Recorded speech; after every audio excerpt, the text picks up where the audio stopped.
It's obviously a battle worth fighting, and one that I've been fighting since June of 2016. I was actually diagnosed on my birthday, my 31st birthday. I am 38, spoiler alert, and turning 39 this year.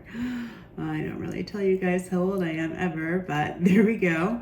So, yeah, it was the shock of my life, and just the months leading up to it that year were pretty insane. I just remember going to Mexico and coming back with my first sunburn.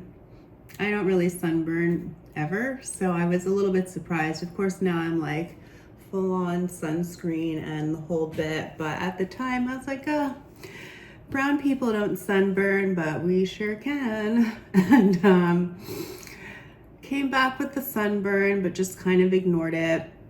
I went surfing that year in San Francisco, of all places, the coldest water ever, and I had my first experience with Raynaud's, and I just thought it was because the water was so cold, but no, it was definitely my lupus starting to rear its ugly head. And after that, I was just living my life, very busy, commuting back and forth to the city for work. I worked at a finance job, hedge fund and operations. And over time, I realized I wasn't really able to keep up with the schedule the way in which I initially was able to. I was also at the time preparing for yoga competition, the good old national competition in Jackson Hole, Wyoming. I will never forget it. So I was in the hot yoga studio every day, 90 minutes after work, and my body stopped sweating in the hot room. Mind you, it's 105 degrees with 40% humidity, and I stopped sweating. I was like, oh no, something is definitely wrong. But I kept going. I didn't see a doctor, and eventually I started to swell.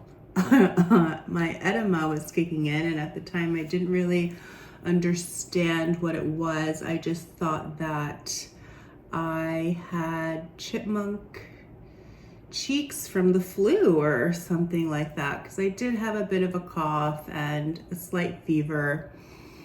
And my colleagues were like, you just need to go home, like you don't look good, this is not the Victoria that we know. So I went home.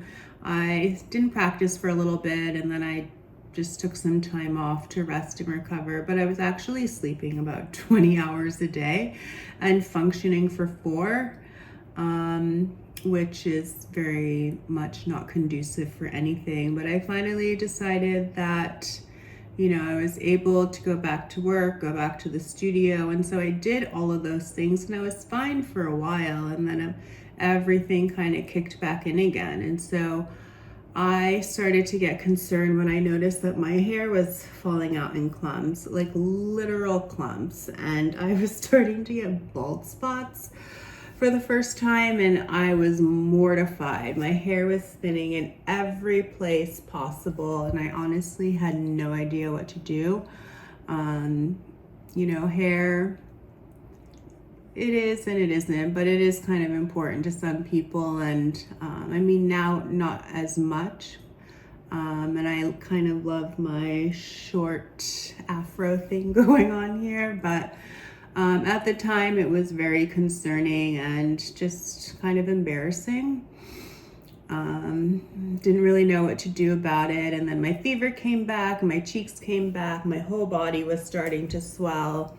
I was still trying to practice yoga so I could be ready for this competition, but I started to get sores in my mouth, started to get blood blisters on my fingers, and I had no idea what the hell was going on. I finally went to see a doctor, but I went to urgent care, which was basically a waste of time. They told me I had the flu, So I went back home and I did the rest things and the antibiotic things, and nothing improved. And it was just the same cycle over and over again. And I hadn't learned anything from my first urgent care visit because I kept going back to urgent care and nothing was happening for me. Instead, I was just resting. My mouth ulcers were getting worse. My fingers were getting worse. The hair's still falling out. I'm swelling. I'm getting the worst migraines of my life. I had no idea that I could even get a migraine because it wasn't something that I had ever experienced prior to the onset of these symptoms. So I eventually dragged myself back to work again, and I was practicing yoga on the weekends for this competition because I'm stubborn, and instead of listening to my body, I forced it to perform. I got on the plane to Jackson Hole, Wyoming, very foolishly when I look back at it now. Insane fever of 105. My mouth is on fire. I can't eat anything. My fingers and hands are barely functional. I am just like praying that I can survive this. And I remember I'm like warming up backstage, I'm like, all right, I think I can do it. I get on stage and basically as soon as the lights are shining on me, I can't see anything. Everything sort of fades to black.